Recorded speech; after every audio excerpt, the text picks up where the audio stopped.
First of all, I'd like to thank our fans who came out and supported us through this tournament throughout the entire season. Credit to our guys. They worked extremely hard from the time that I got, on campus to this point here. Gave us everything that they had, and credit to Wright State. Congratulations to them.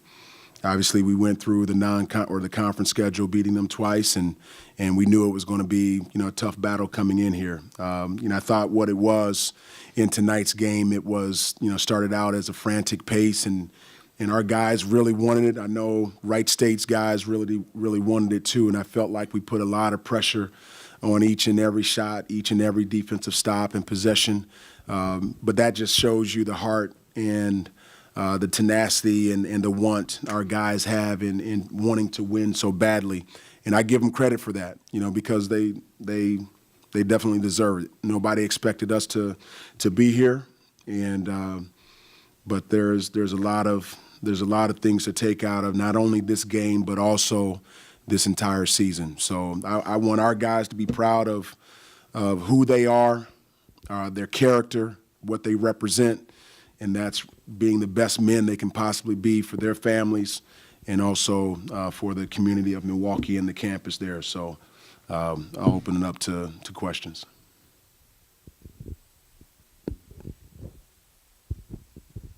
It seemed like, especially in the second half, you guys are kind of having a hard time getting quality looks at the basket. What is it that Wright State does? I mean, they kind of do it to a lot of opponents that just make it so difficult to get quality shots. I think tournament time, everything a little more physical. Both teams. No one scored a point for above 4 minutes there.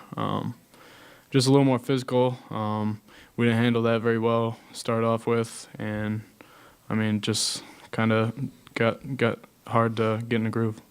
I think both teams hang their heads on the defensive end. And Wright State is very disciplined, and so are we. So we knew it was going to be a battle defensively to see who can get the most stops, and that will probably tell the story of the game. And going into the half, you guys struggled kind of scoring in the first half, but only down 2. Did you feel pretty good about where the game was at that point, especially the last couple of years here? You guys have been pretty good at closing games out down the stretch. Yeah, we're always confident, regardless of what the score is at halftime, that we can, find a way to make adjustments and come out the second half with a win. Just some things didn't go our way, some shots didn't fall, but, that's how the game is.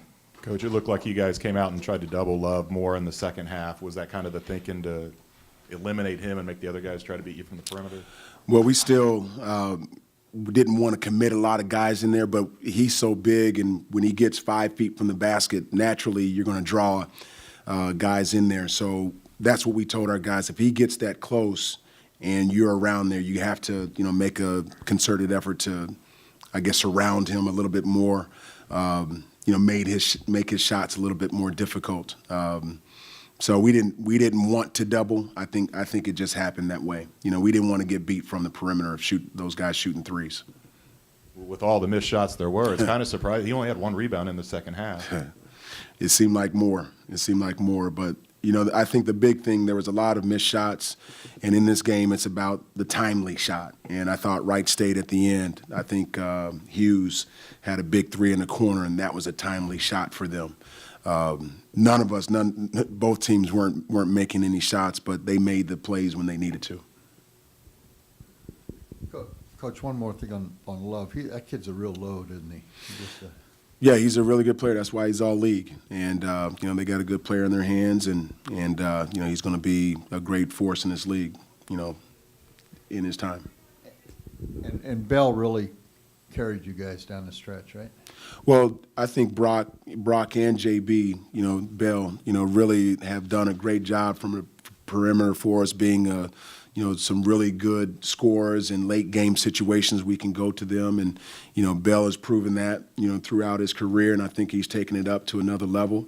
And I think the same thing with Brock. He had 25 the other night, and I think 19 in the second half last night. So I think we have kind of two bookend guys on the perimeter that we can go to, and proud of those guys just where they came from. It's a tough situation, new coach and new system, and we put a lot on their plate in order to try to get some things done, and I think they responded extremely well. That just is a testament to who they are as kids, and how they are as teammates as well.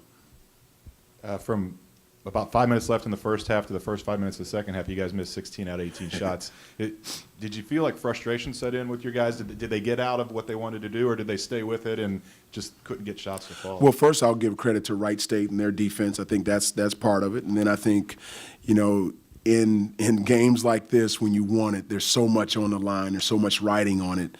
Everyone's going to put a little added pressure on them. And I think that's what our guys did. They wanted that shot to go in. They want to make the right pass. They want to make the defensive stop. I told our guys, don't squeeze the ball so hard. Don't, just relax a little bit, just to take the pressure off of every single play. And I think that's what was going on. And our guys, they wanted it. Just didn't happen for them tonight. Last year Milwaukee was the 10 seed coming in the tournament. This year, you guys move up in the standings. You finished with 17 wins with the talented, junior Stull and Bell and some of the sophomores, Enzi. Just kind of an initial outlook. You guys could be one of the stronger Horizon League teams next year. Yeah, I think experience is the greatest lesson. And, they had this experience last year. We have the same experience this year, and they're getting older, they're getting wiser, and hopefully they'll continue to get better. And this should be a great backdrop for them to look at, and a foundation that they can build on. We got some really key guys coming back, and that's the great thing. We lose the twins and Brett and Alex, but we have a good core of guys coming back. So, I think the future is bright for this program, and we still have to do a better job of getting them better and getting them prepared for, what is a tough Horizon League.